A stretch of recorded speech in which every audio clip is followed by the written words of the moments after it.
Keir Starmer talked about an island of strangers.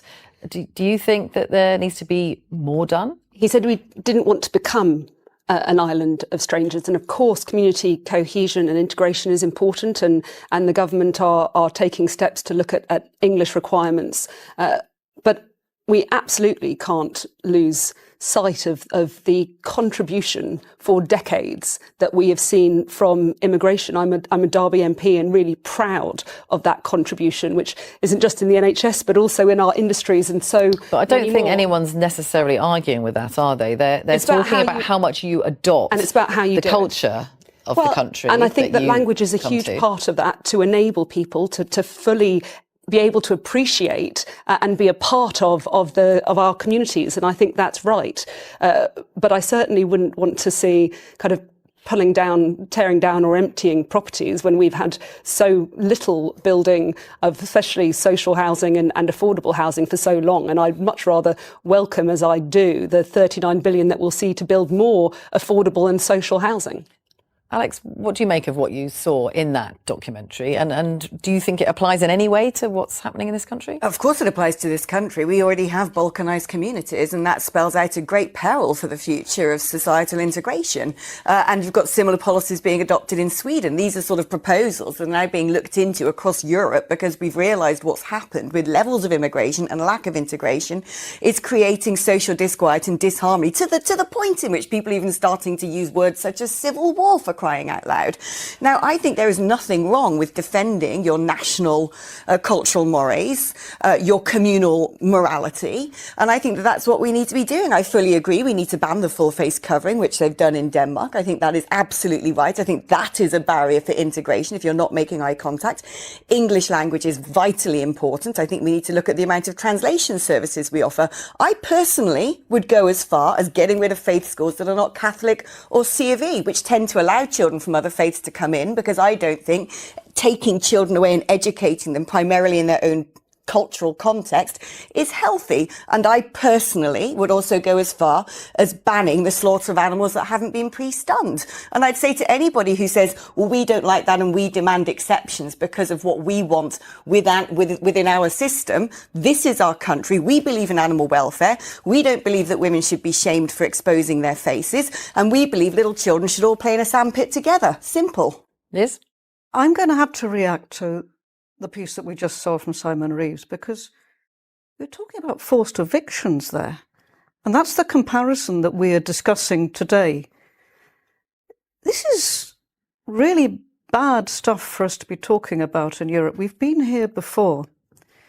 And when I came in, what I wanted to talk about actually was the fact that in Denmark, they are prepared, they're quite resigned to paying 46% of their income on taxation. We only spend 34% here, so that in Denmark, of course, there is much more money within the public services to try and integrate into communities. But what we're hearing, and we're hearing it today from Alex, is this rhetoric of division. Of course, we must find a way to bring our communities together. So how do you do that? About a civil war. No, I say other people have started saying that, and that's alarming. Rhetoric of division. I'm talking about making sure people are brought together and not divided. You came on television and you used that term. No, it's very clear. She said other people had been saying it. Reached the point that other people are warning of that. There is is a tactic of raising things and then countering it in that sort of term. But this language that we're using... Do you think that there aren't divisions? Do you think that anything does need to be done, or you don't think that... I think when we were talking about schools just now, you could equally apply that, and it'll be interesting next year with reforms policies about Welsh medium schools in Wales, quite frankly. Of course we have to have common values. Of course we have to have... And how far should the state make sure that happens? In terms of speaking the same language? Has a role in making communities safer. We don't have youth clubs anymore. We've lost libraries. 14 years of austerity, which this government are continuing. That has a direct effect on how our communities hang together.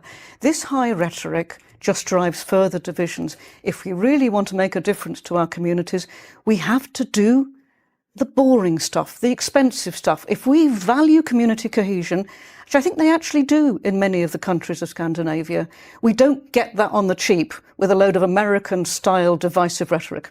Is this the danger, Neil, in Kemi Badesnight looking at this? I mean, some of what's happening in Denmark has been criticised by human rights groups. Look, Kemi hasn't said she's going to adopt the Denmark proposals wholesale. What she said is she's going to look at this issue. I think that's an eminently sensible thing to do. You're the leader of the opposition.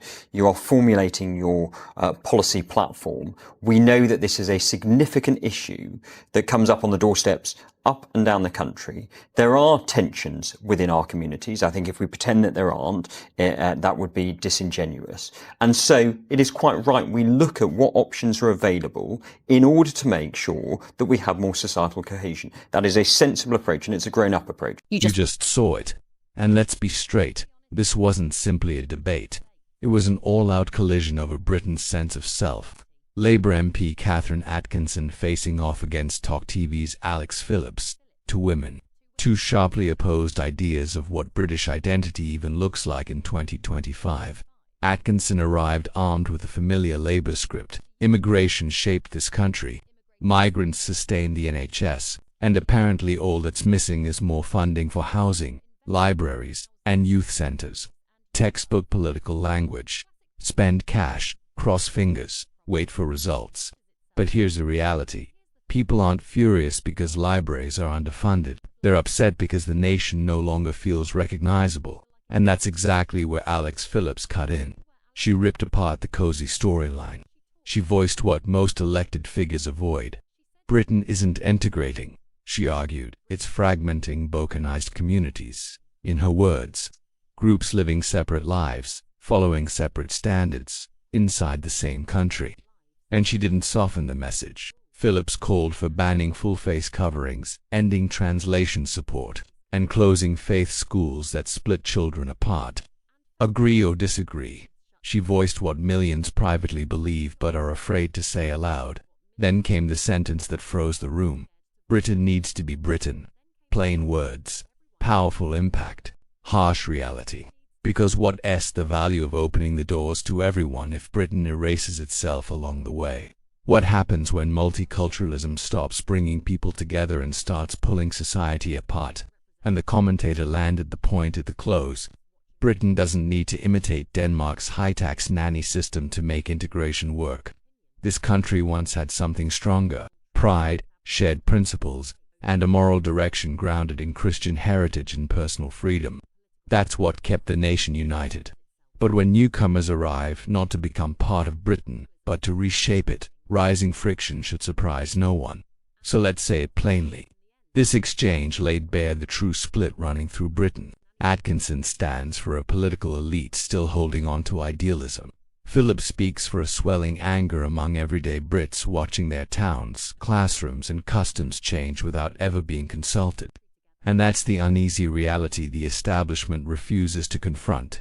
Multiculturalism without integration isn't power, it's disorder unfolding in slow motion. So tonight's real question isn't who scored more points, it's this: is Britain bold enough to protect what it truly is before it fades entirely? Tell me your view.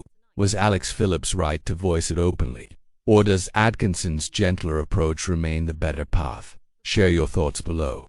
And remember to like, share, and subscribe, because this conversation isn't finished, not even close.